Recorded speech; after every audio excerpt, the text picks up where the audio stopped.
એનક્વાસ અંતર્ગત એનક્વાસ માપન પ્રણાલી ભાગ 2 માં આપ સૌનું સ્વાગત છે. મારું નામ ડોક્ટર ચેતલ સિકોતરિયા, આયુષ મેડિકલ ઓફિસર, જિલ્લો ગીર સોમનાથ. હવે આપણે સત્રની રૂપરેખા જાણી લઈએ. મૂલ્યાંકન કેવી રીતે થાય છે તેની માહિતી મેળવીશું. એનક્વાસ સ્કોરિંગ નિયમને આપણે સમજીશું. એનક્વાસ સ્કોર કાર્ડ કેવી રીતે બને છે તે શીખીશું. હવે આપણે સમજીએ એસેસમેન્ટ મેથડની 4 રીતો, એટલે મૂલ્યાંકન કરવાની 4 રીતો. પહેલી રીત છે ઓબ્ઝર્વેશન મેથડ, જેમાં આપણે નિરીક્ષણ કરવાનું હોય છે. બીજી રીત છે સ્ટાફ ઇન્ટરવ્યૂ, જેમાં આપણે સ્ટાફને પૂછવાનું હોય છે. ત્રીજી મેથડ છે ક્લાયન્ટ ઇન્ટરવ્યૂ, જેમાં આપણે દર્દી અથવા લાભાર્થીને પૂછવાનું હોય છે. અને ચોથી રીત છે રેકોર્ડ રિવ્યૂ, કે જે રેકોર્ડ અથવા રજિસ્ટર બનાવેલા હોય છે તેને જોવાના હોય છે. આ પ્રમાણે આપણો ચેકલિસ્ટ છે.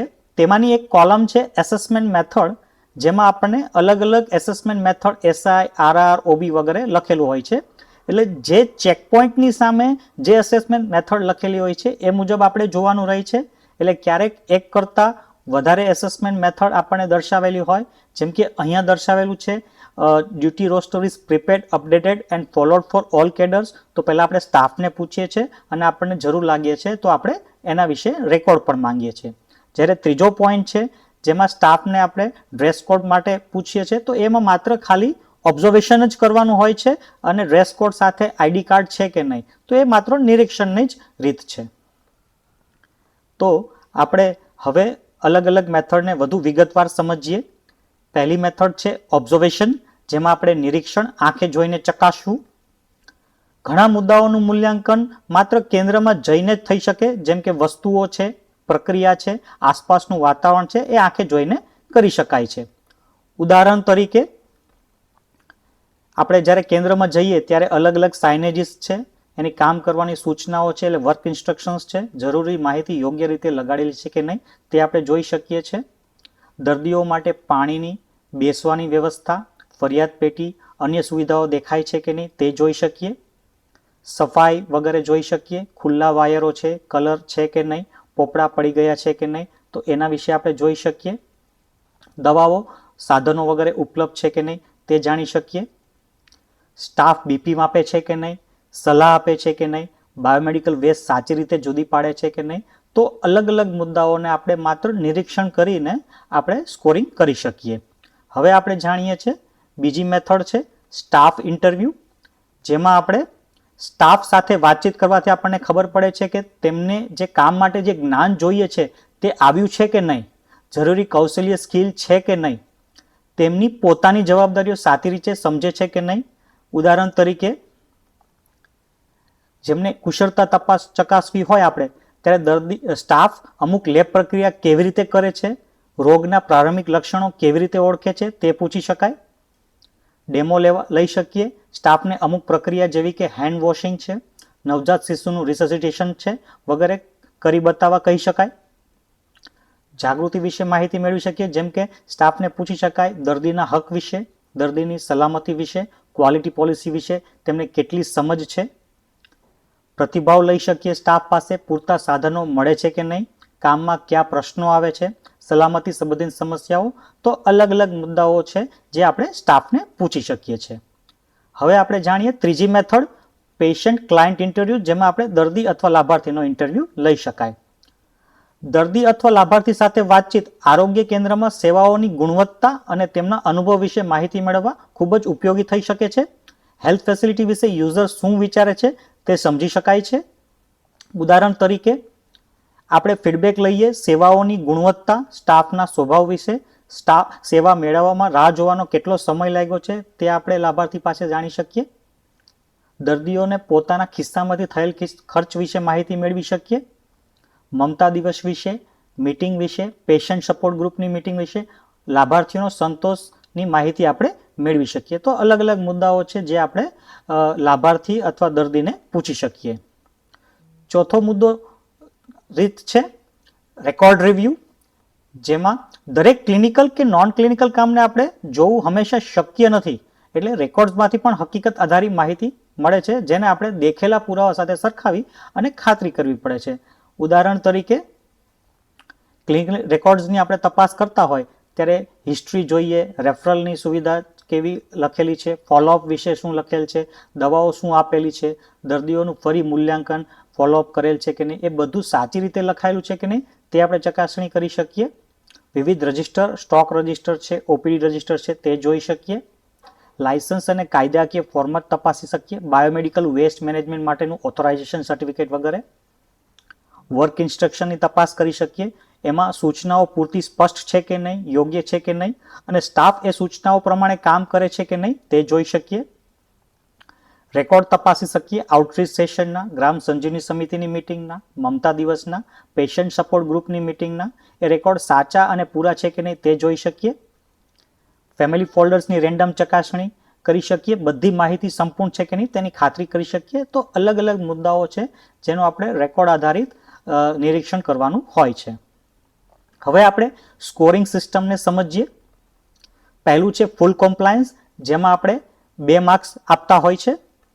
બીજું છે પાર્શિયલ કોમ્પ્લાયન્સ, જેમાં આપણે 1 માર્ક આપતા હોય છે.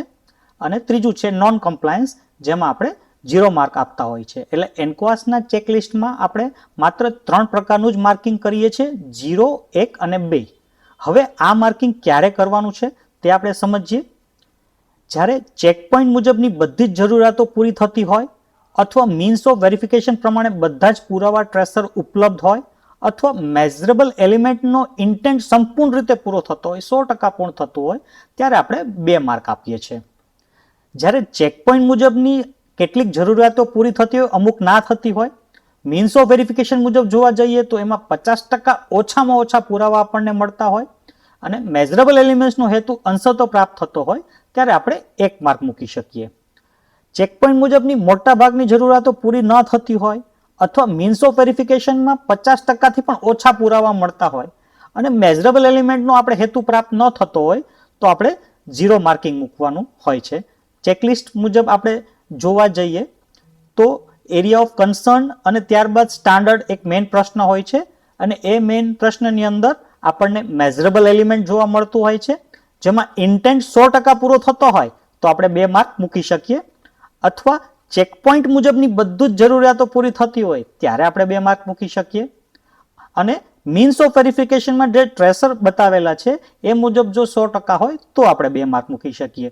અમુક ચેકપોઇન્ટ્સમાં મીન્સ ઓફ વેરિફિકેશન જોવા મળતા નથી, ત્યારે આપણે ચેકપોઇન્ટ્સને જોવાનું રહે છે. પરંતુ જ્યાં ચેકપોઇન્ટ્સની સામે મીન્સ ઓફ વેરિફિકેશન આપેલા હોય છે, તો જેટલા આપેલા હોય છે એ 100% હોય ત્યારે આપણે 2 માર્ક મૂકતા હોય છે.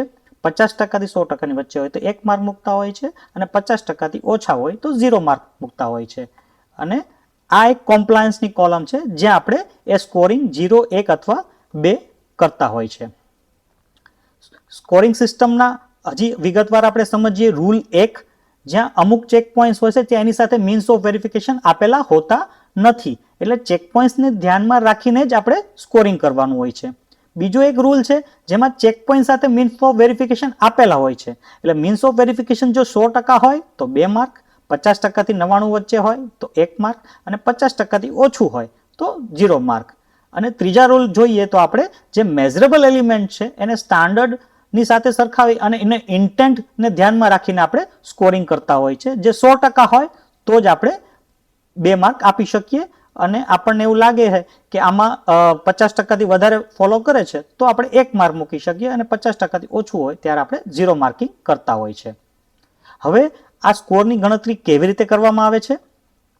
બધા જ ચેક પોઈન્ટનું સ્કોરિંગ એક સમાન છે, એટલે જ્યારે આપણે સ્ટાન્ડર્ડની ગણતરી કરવી હોય તો એની નીચેના જેટલા ચેક પોઈન્ટ છે એનો સ્કોરનો સરવાળો કરશું તો આપણને સ્ટાન્ડર્ડના સ્કોરની ગણતરી થઈ જશે, અને એનો ફાઇનલ સ્કોર છે આખા ચેકલિસ્ટનો એ ટકાવારીમાં આપવામાં આવે છે, જેથી બીજા આમ સાથે એની સરખામણી કરી શકાય. હવે એ ટકાવારી કેવી રીતે કાઢીએ છીએ તો આપણે જે 0, 1 અને 2 મૂકેલું છે એનો ટોટલ સરવાળો કરીને જે સ્કોર થાય છે એને 100 સાથે ગુણવાનું છે, અને ભાંગવા એની નીચે ડિવાઈડ કરવાનું છે જેટલા ચેક પોઈન્ટ છે આખા ચેકલિસ્ટમાં એને ટોટલ સાથે એને ગુણ્યા 2 કરવાના છે, કેમ કે એક ચેક પોઈન્ટનો મહત્તમ 2 માર્ક છે. તો એ સ્કોર આપણે હાથે પણ ગણી શકીએ, પરંતુ આપણી પાસે NHSRC દ્વારા ઉપલબ્ધ ચેકલિસ્ટ છે જેમાં આપણે સ્કોરિંગ ઓટોમેટિક જનરેટ થતું હોય છે, અથવા આપણે ગુણક એપમાં જો એસેસમેન્ટ કરતા હોય તો એમાં પણ આપણને તૈયાર રીતે સ્કોરિંગ મળી જતું હોય છે. આવી પ્રકારનું આપણે સ્કોર કાર્ડ જનરેટ થતું હોય છે, અહીંયા થીમ વાઇઝ સ્કોરનું તમને સ્કોરબોર્ડ જોઈ શકાય છે, જે આપણી 12 સર્વિસીસ છે એ 12 સર્વિસીસનું સ્કોરિંગ તમને અહીંયા દેખાય છે. આપણે જ્યારે એન્ક્વાસ સર્ટિફિકેશન મેળવવાનું હોય ત્યારે અમુક પર્સન્ટેજ આપણને આવશ્યક હોય છે કે એ આવે તો જ આપણે સર્ટિફાઈડ થઈ શકીએ. તો આખા ચેકલિસ્ટનું જ્યારે સ્કોરિંગ 70% થાય એની સાથે જ્યારે આ 12 સર્વિસનું સ્કોરિંગ પણ પ્રત્યેક થીમનું 70% અથવા 70%થી ઉપર થાય ત્યારે એ મહત્વનો ભાગ ભજવે છે સર્ટિફિકેશન માટે. બીજું એક છે એરિયા ઓફ કન્સર્ન પ્રમાણે પણ સ્કોર કાર્ડ જનરેટ થાય છે, જેમાં ફરજિયાત દરેક એરિયા ઓફ કન્સર્નનું પણ 60% અથવા 60%થી વધારેનું સ્કોરિંગ હોવું જોઈએ. ત્રીજું છે અલગ અલગ સ્ટાન્ડર્ડ્સ પ્રમાણે પણ સ્કોરિંગ જનરેટ થતા હોય છે. તેમાં આવશ્યક 5 સ્ટાન્ડર્ડ્સ એવા છે A1, D3, D4, D5 અને G2, જેમાં 60% અથવા 60%થી વધારે સ્કોરિંગ આવશ્યક છે, જ્યારે બીજા બધા સ્ટાન્ડર્ડ્સનું 50% સ્કોરિંગ આવશ્યક છે. સાથે સાથે પેશન્ટ અથવા ક્લાયન્ટ સેટિસ્ફેક્શન સ્કોર પણ 60% અથવા 60%થી વધારે આવશ્યક છે. તો આવા અલગ અલગ સ્કોર કાર્ડ જનરેટ થતા હોય છે, જેમાં અમુક સ્કોરિંગ જરૂરી છે. હવે આપણે ચેકલિસ્ટને અને આપણા એન્ક્વાસના નોલેજ વધારવા માટે અલગ અલગ મોડ્યુલ આપેલું છે. એક 2024માં આપણી જે પબ્લિક હેલ્થ ફેસિલિટી છે એના એન્ક્વાસ સ્ટાન્ડર્ડનું જે ગાઈડલાઇન બનાવવામાં આવેલી છે તે આપ સૌ પોતાનું નોલેજ વધારવા માટે વાંચી શકો છો. બીજી જ ગાઈડલાઇન એવી છે પબ્લિક હેલ્થ કેર ફેસિલિટીમાં ક્વોલિટી ઇમ્પ્રૂવ કરવા માટેની ઓપરેશનલ ગાઈડલાઇન છે, જે 2021ની છેલ્લી અપડેટેડ થયેલી ગાઈડલાઇન છે, તે પણ તમે જોઈ શકો છો. અને આયુષ્માન આરોગ્ય મંદિરનું જ્યારે ચેકલિસ્ટ જોતા હોય તો આયુષ્માન આરોગ્ય મંદિરની પણ ગાઈડલાઇન બની છે. તો આ ત્રણેય પ્રકારના મોડ્યુલ છે, આપને આપના એન્ક્વાસનું નોલેજ વધારવા માટે ખૂબ જ ઉપયોગી થાય છે. આપ સૌ આનો ઉપયોગ માટે કરી શકો છો આપણા નોલેજ વધારવા માટે. So thank you very much. આપને આ એન્ક્વાસ અંતર્ગત વિડીયો ગમ્યો હશે, અને ગમ્યો હોય તો લાઇક અને સબસ્ક્રાઇબ જરૂર કરશો. ફરી આપના નવા વિડીયો આવતા રહેશે એન્ક્વાસ અને ક્વોલિટીનું નોલેજ વધારવા માટે. Myself doctor Chetar Sikotariya, thank you very much. અને હું NHSRCનો પણ ખૂબ જ ધન્યવાદ માનું છું. સૌનો ખૂબ ખૂબ ધન્યવાદ. Thank you.